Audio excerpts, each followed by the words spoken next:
Pwede mo akong tiisin. Pwede mo akong i-block sa lahat ng social media mo. Pwede mo akong baliwalain na parang hindi ako nag-e-exist. Pwede mo ako itanggi sa lahat ng magtatanong sa'yo. Pwede mo din sa akin isisi lahat ng nangyari kung bakit nagkaganito at bakit nagkaganyan. Pero hindi mo pwedeng ikaila na isa ako sa mga taong umunawa sa'yo nung halos wala nang umiintindi sa'yo. Isa ako sa pumiling mahalin ka ng buo kahit sa panahong hindi ka kamahal-mahal. Isa ako sa mga taong paulit-ulit na piniling magstay sa tabi mo. Nung oras na pakiramdam mo, iniwan ka na ng lahat. Isa din ako sa mga taong piniling unahin ka kesa ang sarili. At hindi mo kasalanan yun kasi choice ko yun. Isa din ako sa mga taong minahal ka ng sobra-sobra. To the point na wala na akong inisip kundi ang mapasaya ka. Lubos ako nagpapasalamat dahil sa mga oras na pinili kita, kapalit ay kasiyahan ng aking puso.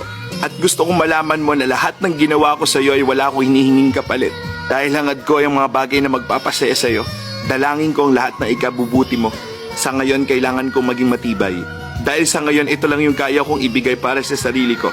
Dahil yung taong pinakamamahal ko, may nagmamahal ng iba. Masakit man para sa akin na sabihin to, pero sana maging masaya kayo sa relasyon nyo.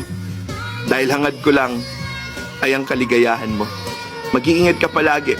Alagaan mo yung sarili mo. At sana wag mong biglang iwanan yung mga taong hindi ka iniwanan sa panahong walang-wala ka.